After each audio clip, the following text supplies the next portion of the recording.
para decirte los tibios versos de un corazón que allá muy lejos como un tesoro guarda una herida que día a día sangra nostalgias de encarnación. Con toda el alma yo te saludo, ciudad querida, con el acento más encendido de mi cantar, dando a mis versos toda la fuerza noble y bravía de las corrientes impetuosas del Paraná.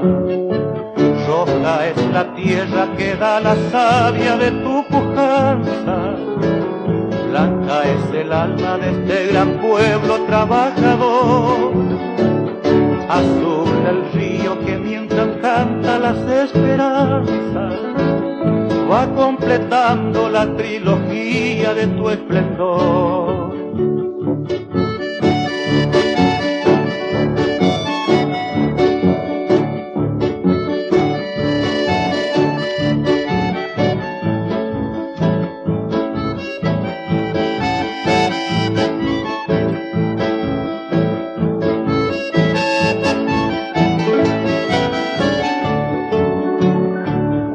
El alma yo te saludo, ciudad querida, con el acento más encendido de mi cantar, dando a mis versos toda la fuerza noble y bravía de las corrientes impetuosas del Paraná.